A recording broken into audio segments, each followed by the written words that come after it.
She was just my friend's mom. Until she tugged my hand to her room, I wasn't supposed to be there that late.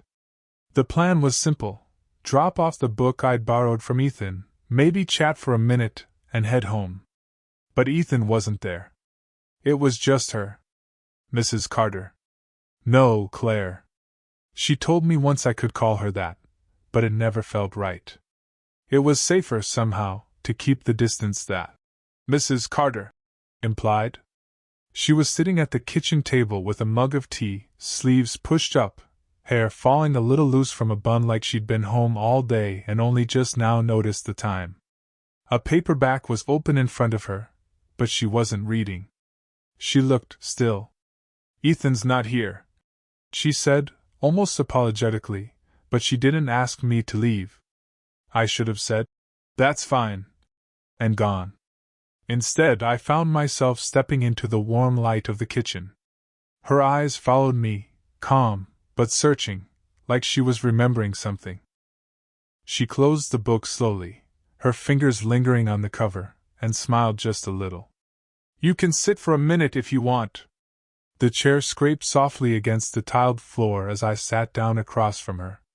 There was a faint smell of chamomile and something faintly citrus, maybe her shampoo, maybe her perfume, I couldn't tell. "You've grown up a lot," she said, the words slipping out like she hadn't meant to say them aloud. I laughed awkwardly, feeling my face warm. She didn't laugh with me, she just held my gaze, like she was weighing something. We talked about nothing important at first. She asked about school, about the book I'd borrowed. But the way she leaned forward slightly, the way her hand brushed mine when she passed me the sugar I didn't even ask for, none of it felt like nothing. At one point, she stopped mid-sentence, her eyes catching on mine again. There was the tiniest pause, like she was deciding whether to keep talking or not. She took a sip of her tea instead. I noticed her hand tremble just slightly as she set the mug down. "Claire," I started, surprising myself by using her name. Her lips curved in a slow smile, but there was something careful in it. "You were always polite," she said softly. "Too polite sometimes." That made me grin. "And what's wrong with that?" "Nothing," she said. But her tone suggested everything. The house was quiet except for the faint hum of the refrigerator. Outside, I could hear distant traffic, a car door slamming somewhere down the street. But in here, it felt like the air had thickened. She reached for the teapot to refill her cup, then stopped. Her eyes stayed on me as her fingers tapped against the table, once, twice. Then she pushed her chair back and stood. "Come here for a second," she said. It wasn't a question. I hesitated, unsure what exactly she wanted, but I got up. She walked past me, brushing lightly against my arm, and started toward the hallway. Then, without looking back, she reached for my hand. Her fingers were warm, deliberate, and she gave the faintest tug. My pulse jumped. I followed, heart pounding in my ears, her thumb brushing against my skin in a way that felt far too intentional to be an accident. And then, the front door opened. The sound of the front door closing made her hand slip from mine. She turned quickly toward the hallway, her face already set into something neutral, practiced. It was Ethan. Of course it was. "Hey," he called casually, tossing his keys into the bowl by the door. "Didn't know you were here, man." "Yeah," I said, forcing a smile. "Just dropping off your book." Claire, Mrs. Carter, didn't look at me. She walked past both of us toward the kitchen, the faint scent of her tea still hanging in the air. I tried not to watch her go, but my eyes followed anyway. Ethan launched into some story about his day, and I nodded at the right spots, but my mind wasn't on the conversation. It was on the way her thumb had brushed my hand just minutes ago, slow, deliberate. Not an accident. And that was exactly the problem. I'd known her for years. She'd been at birthday parties, school events, barbecues, always smiling, always polite, always someone else's mother. Ethan's mother. twice my age. Maybe more. The kind of woman you didn't let your thoughts wander toward, because even if no one ever knew, you would. When Ethan disappeared into his room to grab something, I stayed in the kitchen doorway. She was rinsing her mug in the sink, her hair slipping forward over one shoulder. "You okay?" I asked quietly. She glanced at me, then back at the water. "Why wouldn't I be?" The answer sat in my chest, heavy and unspoken. "Because you pulled me toward your room. Because my heart's been racing since. Because you didn't let go right away." Instead, I said, "No reason." She dried her hands slowly, folding the towel too neatly. "You should probably go soon," she said, but her voice didn't have the firmness of someone who really wanted me to. "Do you want me to?" That made her pause. Her hands stilled on the towel. She didn't turn, but her shoulders shifted, the smallest reaction, but enough to feel like an admission. "Sometimes," she said, "people ask questions they don't really want the answer to." The words sat between us like a warning, but her tone wasn't cold. If anything, it felt like an invitation to step closer to the line neither of us was supposed to cross. Ethan came back down the hallway just as she set the towel aside. We all made small talk for a few minutes, my voice feeling 2 octaves higher than normal. When I finally headed for the door, she walked with me, not close enough to be noticed, but close enough that I could feel the warmth of her presence. Just before I stepped outside, she reached out, adjusting the collar of my jacket like it was nothing. But her hand lingered an extra second, fingertips brushing the base of my neck.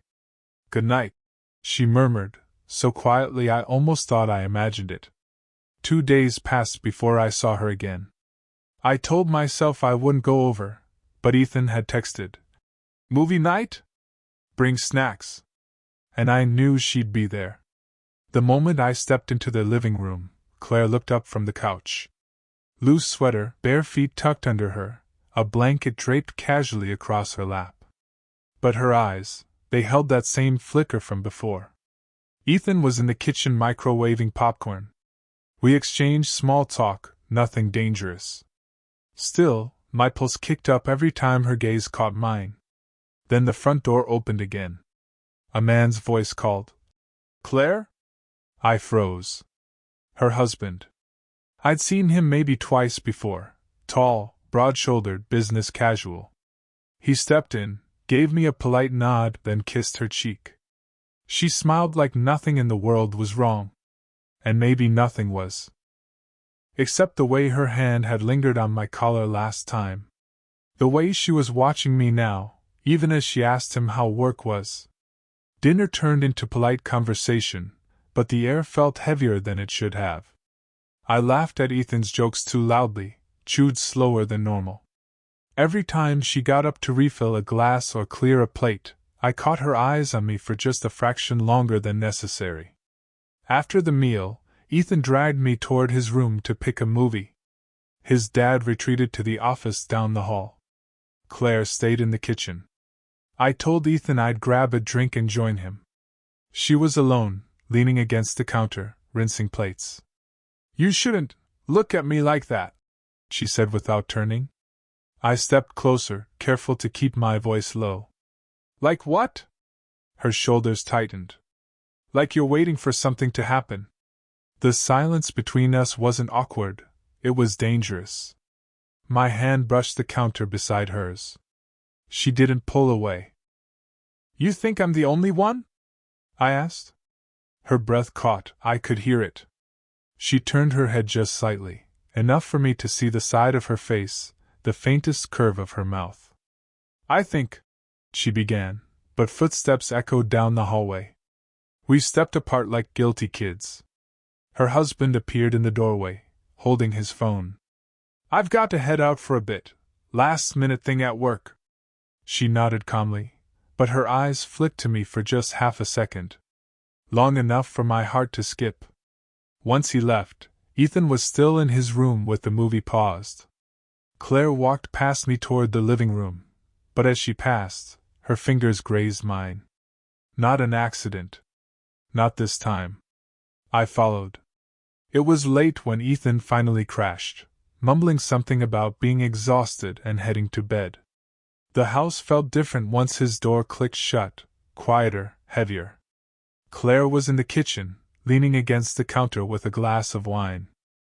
The dim light made her hair look darker, softer. She didn't move when I walked in, just tipped her glass slightly toward me.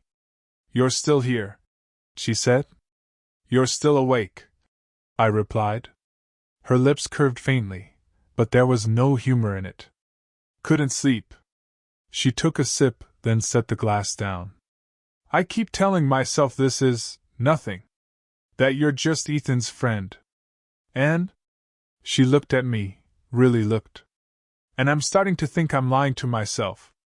The words hit harder than I expected. My pulse spiked. I stepped closer, slow, like we were both testing gravity. "You think I haven't noticed the way you watch me?" I asked quietly. Her jaw tightened. "Don't do that." "Do what?" "Say things you can't take back." Her voice was steady, but her hands were gripping the counter edge. "Maybe I don't want to take it back." For a long moment we just stood there, the hum of the refrigerator the only sound between us. She didn't step away when I closed the space, and now I could smell her perfume under the faint tang of wine. "You shouldn't want this," she whispered. "Maybe I do." Her breath caught. She glanced toward the hallway, then back to me, like she was daring herself to say something more. "Do you have any idea what you're asking for?" she said. "Yes." The word hung there, heavier than it should have been. She shook her head, almost smiling but not quite. "You're too young to understand the cost of—" She stopped, the sentence dying halfway. "What?" I pressed. "That once I let you—" She trailed off again, exhaling slowly. "I won't be able to stop." My chest felt tight.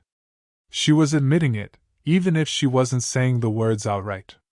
I reached out, my fingers brushing hers where they clung to the counter. She didn't pull away. "I don't want you to stop," I said. Her eyes closed for just a second, and when they opened again, there was something raw in them. Desire, fear, maybe both. We were close enough now that if I leaned in, there would be no mistaking it. She didn't move. Neither did I. And then, the creak of floorboards down the hall. Her hand snapped back, her face shuddered, and she stepped away just as Ethan's sleepy voice called. "You guys still up?" 3 days. That's how long I lasted before I texted her, "Meet me anywhere." No reply for hours. Then, just after dark, a single word came through. "Park." She was waiting on a bench under the street lamp, coat wrapped tight, hair pulled back like she'd been trying to keep herself together all day. "You shouldn't have come," she said as I sat beside her. "You shouldn't have answered." That made her laugh, but it wasn't light.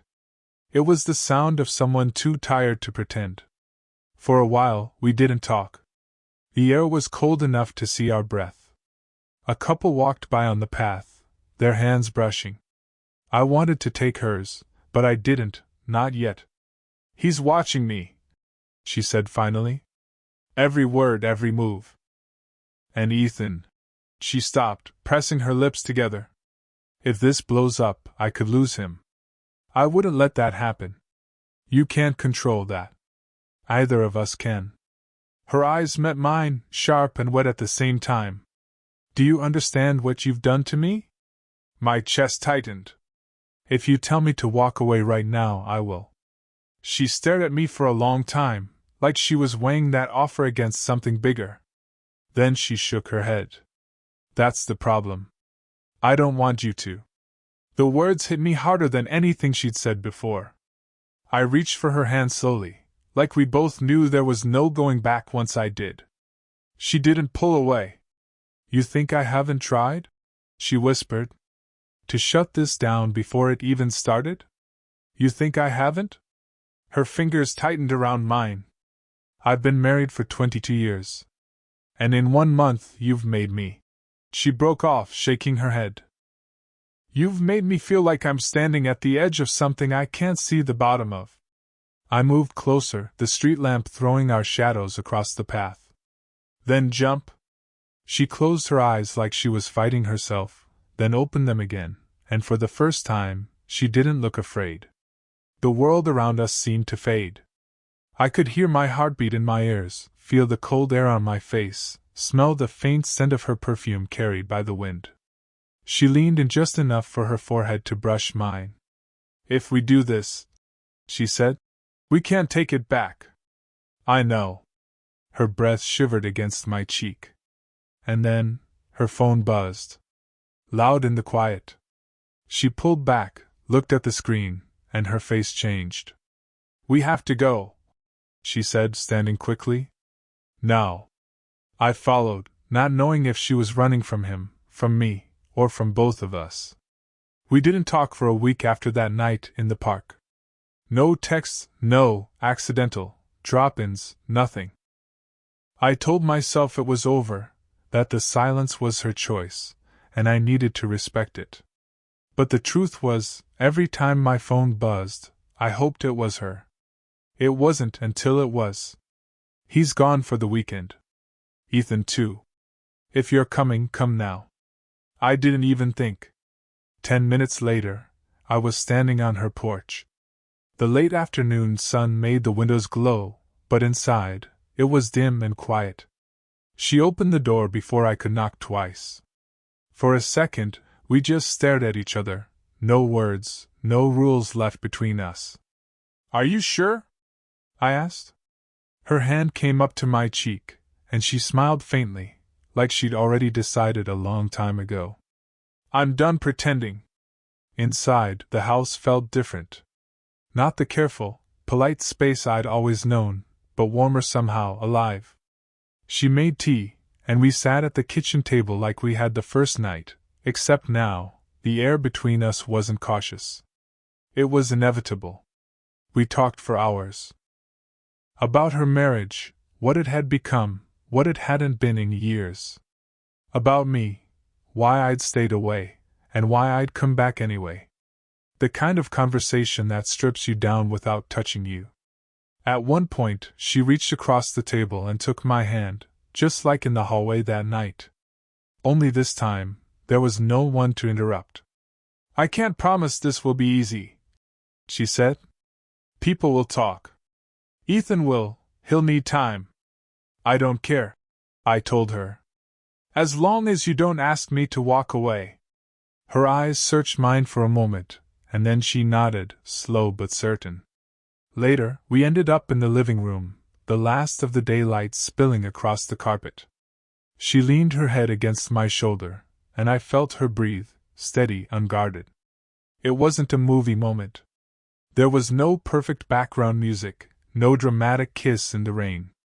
Just two people sitting close, knowing they'd chosen something that would change both their lives. When I finally left that night, she walked me to the door. We didn't say goodbye, just held each other for a long moment before I stepped out into the cool evening. I didn't know what tomorrow would bring. But I knew we'd stopped running. And that, for now, was enough. Did you enjoy the story? What kind of stories would you like to hear next?